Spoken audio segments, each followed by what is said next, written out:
kung palalawakin pa natin yan, kaugnay ng ating pinag-uusapan, para harapin natin yung anxiety, depression, at frustration, kailangan lumapit kay Jesus.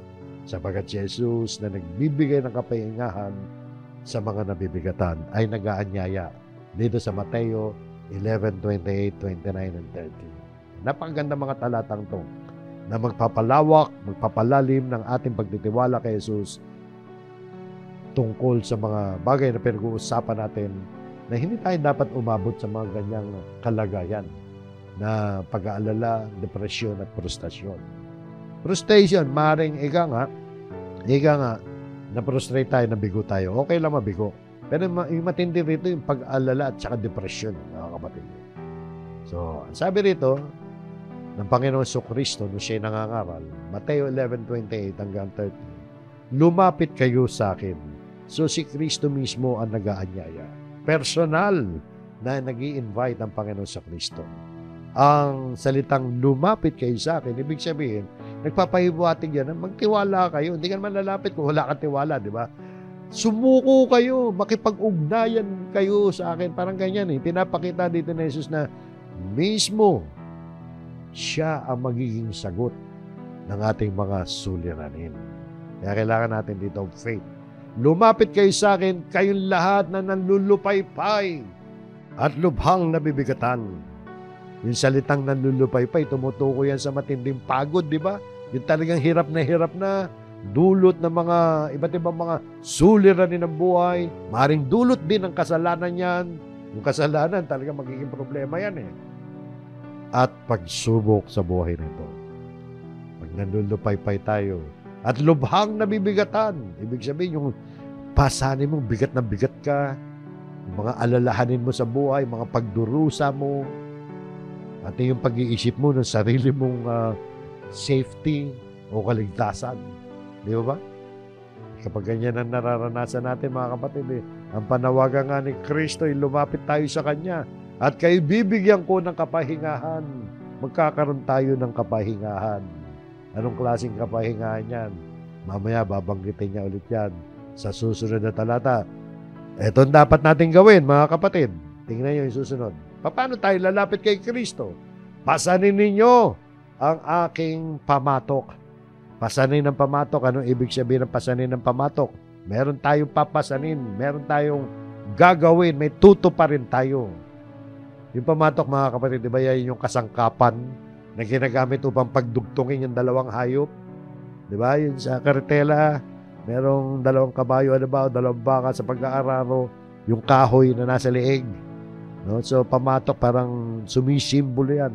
Sumasagisig yan sa tatrabahuhin natin. May tatrabahuhin din tayo.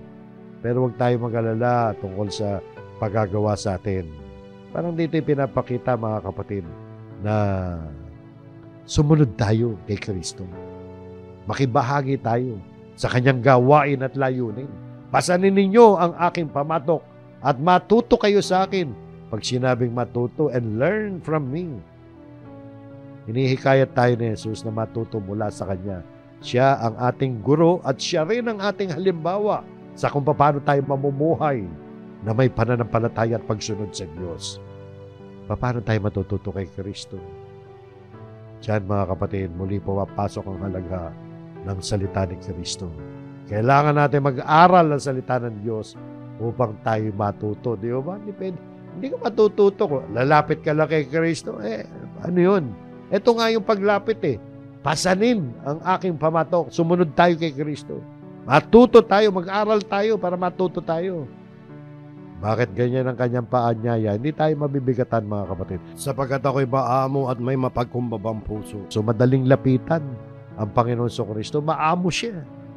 At mapagkumbabang puso. Gentle and lowly in heart. Gentle. Di ba pag gentle hindi nakakatakot lapitan. Kundi masarap pa ngang lapitan. Hindi mabagsik. Hindi matayog. Umayabang ang ating Panginoon. Mapagkumbabang puso.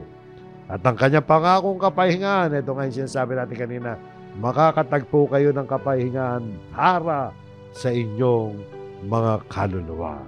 So yung pangako ni Jesus na kapahingahan para sa ating mga kaluluwa, sa pamamagitan ng pagsunod sa Kanya at pag-aaral mula sa Kanya, makakamtan natin ang tunay na kapayapaan at kapahingahan sa ating buhay.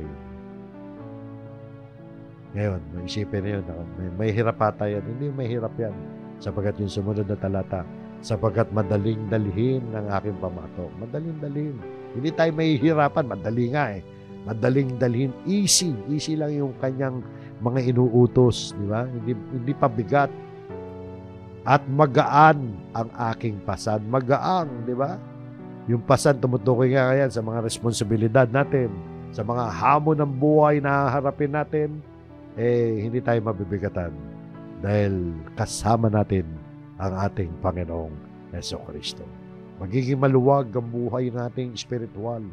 Alam nyo, ang importante yung spiritual natin, maging magaang yan. Yung physical, wala yan. Kahit anong gawin natin, talagang mamamatay naman tayo lahat, di ba? Kahit anong gawin natin, na aagnas ang mga katawan natin. So yun po mga kapatid, lumapit kay Jesus na nagbibigay ng kapahingahan sa mga nabibigatan. Pero hindi naman ibig sabihin yan, mawawala na yung mga problema natin.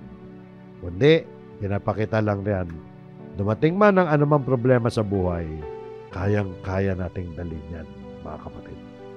Dahil kasama natin ang ating Panginoong Jesucristo. Yan po ang solusyon. Mga kapatid, doon sa pag-alala para makaiwas tayo sa anxieties, sa depression para maiwasan natin yan, at frustrasyon, yung talagang bigong-bigo ka na.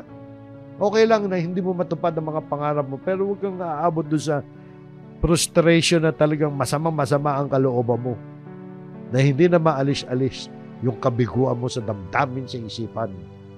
Okay lang naman na hindi matupad ang lahat ng gusto natin. Talagang hindi matutupad lahat.